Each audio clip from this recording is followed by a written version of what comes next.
ये कहानी रामू और उसकी पत्नी सविता की है, जो दोनों गोमती नमक गांव में रहा करते हैं। सुबह सुबह सविता रामू के लिए चूल्हे में खाना पकाती है और तभी रामू, अरे सुनती हो, खाना बना के नहीं। थोड़ा रुको। सविता रामू के लिए खाना लेके आती है और रामू को दे देती है। रामू अपने पुरखों की जमीन पर खेती किया करता है, लेकिन दे ज्यादा धनी नहीं होते हैं, पर वह दोनों काफी खुश होते हैं। रामू घर से निकलकर अपने दोस्त के साथ खेत जाता है। उसके दोस्त का खेत भी रामू के खेत के पास होता है। वह दोनों अच्छे दोस्त होते हैं। रामू, इस बार तुम्हारी फसल तो काफी अच्छी दिख रही है। हाँ भाई, इस बार तुम्हारी फसल भी काफी अच्छी हुई है। खेत आते ही वह दोनों अपने अपने काम में लग जाते हैं। रामू सविता के हाथ बना खाना बड़े आराम से खाता है। ऐसे ही दिन बीत रहे होते हैं, मगर एक दिन अचानक रामू का सब कुछ बदल जाता है जब वह एक सुबह अपने खेत जाता है, जहां पर उसकी सारी फसल जंगली जानवरों ने नष्ट कर दी होती है। वह बहुत ज्यादा दुखी हो जाता है। हे भगवान, ये क्या हो गया? मेरी तो सारी फसल बर्बाद हो चुकी है और मुझे अभी तो गांव के सेठ का पैसा भी वापस करना है। वह बहुत ज्यादा दुखी हो जाता है और अब वह दुखी मन से घर आ जाता है। सारी बात सविता को बता देता है। गुजारा और सेठ का कर्ज कैसे चुकाएंगे? आपने तो पिछले साल सारी फसल बेचकर थोड़ा सा ही कर्ज चुका पाए थे। सोचता था इस बार फसल को बेचकर कर्ज को चुका देंगे और कुछ अपने लिए भी बचा लेंगे। हाँ भाग्यवान, मैंने भी बिल्कुल ऐसा ही सोचा था। कोई बात नहीं, मैं कल गांव के सेठ के यहाँ जाऊंगा और उसे अगले साल पैसा वापस करने की बात कहूंगा। शायद वह हमारी समस्या को समझकर हमें शायद थोड़ा वक्त दे दे।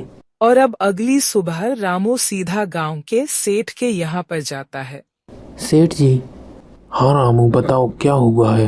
वैसे मैंने सुना है कि तुम्हारी सारी फसल को इस बार जंगली जानवरों ने नष्ट कर दिया है और यह तुम्हारे साथ काफी बुरा हुआ है। हाँ सेठ जी, इसलिए मैं आपके पास आया हूँ। क्या आप मुझे अगली फसल आने तक का समय दे सकते हैं? क्योंकि मेरे पास कर्ज चुकाने के लिए पैसे नहीं हैं और ना ही मेरे घर में ज्यादा दिनों के लिए राशन बचा है। सेठ रामू की बात पर सोचता है और कहता है कि ठीक है रामू, मैं तुमको थोड़ा वक्त दे सकता हूँ, मगर मैं तुम्हें ज्यादा समय नहीं दे पाऊंगा, क्योंकि मुझे भी 1 महीने बाद पैसों की बहुत ही ज्यादा जरूरत है कि मेरा व्यापार भी कुछ समय से काफी मंदा चल रहा है, तो मैं केवल तुम्हें 1 महीने का ही वक्त दे सकता हूँ। रामू सेठ की यह बात सुन कुछ नहीं कह पाता है और उदास मन से घर आ रहा होता है, जहाँ रास्ते पर रामू का दोस्त मिल जाता है। वह रामू को उदास आता देख कहता है, अरे रामू, कहाँ जा रहे हो? मैंने सुना कि तुम्हारी सारी फसल को जंगली जानवरों ने नष्ट कर दिया है। हाँ भाई, और मुझ पर सेठ का कर्जा भी है और उसने मुझे केवल 1 महीने का ही वक्त दिया है और अब मुझे 1 महीने में सेठ का कर्ज पूरा चुकाना है। कि और वह घर आकर सारी बात सविता को बता देता है। आप भगवान पर भरोसा रखें, वह सब देख रहा है। वह ही हमें इस मुसीबत से दूर बाहर निकालेगा। आप चलकर खाना खा लें, आपने सुबह से कुछ नहीं खाया है। रामू सविता के ज्यादा कहने पर खाना खा लेता है। वे दोनों रात को सो जाते हैं। रामू अगली सुबह उठकर पहले तो अपने खेत की तरफ जाता है। उदास मन से दूसरों के खेतों में मेहनत मजदूरी करने चला जाता है। अब शाम को जब रामू घर जा रहा होता है, जहाँ रास्ते में उसका दोस्त मिल जाता है। अरे रामू भाई, कैसे हो? मैंने सुना है कि तुम अब दूसरों के खेतों पे काम किया करते हो। हाँ भाई, तुमने एकदम सही सुना है। क्या तुमने अभी सेठ का कर्जा चुका दिया है? क्योंकि मुझसे तुम्हारी यह हालत देखी नहीं जा रही है और मेरे पास तुम्हारी समस्या का एक हल है। कहो तो मैं बताऊं? हाँ भाई, जरूर, क्यों नहीं। अगर तुम अपनी सारी जमीन मेरे पास गिरवी रख दो तो मैं तुम्हारा सारा कर्जा चुका दूंगा और जब तुम्हारे पास पैसे हो जाएं तो तुम अपनी जमीन मुझसे वापस ले सकते हो। ठीक है भाई, मैं इस बारे में सोचूंगा। और वह शाम को घर आकर सारी बात सविता को बता देता है। वैसे आपके दोस्त ने बात तो सही की है, लेकिन हम अपनी जमीन ऐसे ही बेच नहीं सकते हैं। आप भगवान पर भरोसा रख। रामू सुबह सुबह पर निकल जाता है। वही दोपहर में रामू के घर के बाहर से रामू, ओ रामू कहो भाई। सविता आवाज सुन बाहर आती है। वह तो अभी काम से बाहर गए हुए हैं। जो भी बात है आप मुझे बता दे। सेठ जी, उनका पूरा पैसा चाहिए है, रामू से कह देना। ये सब कह बे सभी वहां से चले जाते हैं। सविता इस बात को सुनकर परेशान हो जाती है और जब शाम को रामू घर आता है, वह रामू को सारी बात बता देती है। दोनों अब बहुत ही ज्यादा परेशान हो जाते हैं।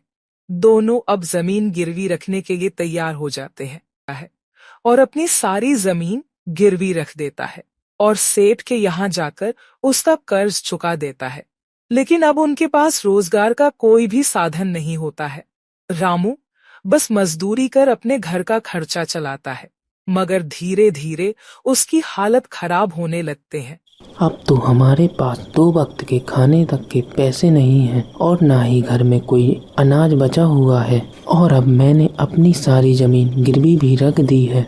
तभी रात को आसमान से एक तारा टूटता है और रामू के घर के आंगन में गिरता है, जिसे सुबह सविता देखती है, जो कि एक पत्थर होता है। अरे यह कैसा पत्थर है। चलो छोड़ो, मैं काम पर जा रहा हूँ। शायद आज कुछ पैसों का इंतजाम हो जाए, क्योंकि आज घर में खाने के लिए अनाज, दाल और चावल कुछ भी नहीं है। ऐसा कहते ही पत्थर से दाल, चावल और आटा निकलने लगता है। यह देख दोनों चकित हो जाते हैं। सविता और रामू अब समझ जाते हैं कि यह जरूरत पूरा करने वाला एक जादुई पत्थर है। वह अब रोजाना कभी दाल और कभी आटा आदि पत्थर से मांगते और उसे बाजार में जाकर बेच देते हैं। ऐसा करने से उनके हालात धीरे धीरे सुधारने लगते हैं। जमीन भी वापस ले लेते हैं। उसका दोस्त अपने दोस्त रामू को इतना जल्दी अमीर होता देख वह इस सब का पता लगाने लगता है। तब एक दिन सविता को पत्थर से कुछ मगते देख लेता है। वह ये नजारा देख चकित रह जाता है और उसके मन में लालच आ जाता है। अरे वाह, इसके पास यह पत्थर कहाँ से आया। मैंने सोचा था कि इसके खेत पर जानवर छोड़कर मैं इसकी सारी फसल बर्बाद करके इसकी सारी जमीन हड़प लूंगा, मगर इस वजह से यह तो अब धीरे धीरे अमीर होता जा रहा है। एक शाम जब घर में कोई भी नहीं होता है, तब उसका दोस्त पत्थर को चुरा लेता है।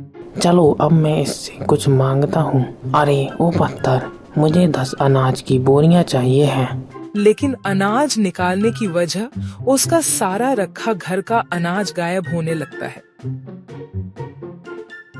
मुझे माफ कर दो रामू, मुझे लालच आ चुका था। तुम अपना यह पत्थर वापस ले लो। कोई बात नहीं भाई, मुझे पता था कि तुम मेरा यह चमत्कारी पत्थर ले गए हो, मगर अब मुझे इसकी कोई भी जरूरत नहीं है, क्योंकि अब हमारे पास सब कुछ है और मुझे अब और भी ज्यादा चीजों की जरूरत नहीं है। ऐसा कहते ही पत्थर टूट जाता है और कहानी इसी के साथ समाप्त हो जाती है। इस वजह से हमें दूसरों के साथ बुरा और लालच नहीं करना चाहिए।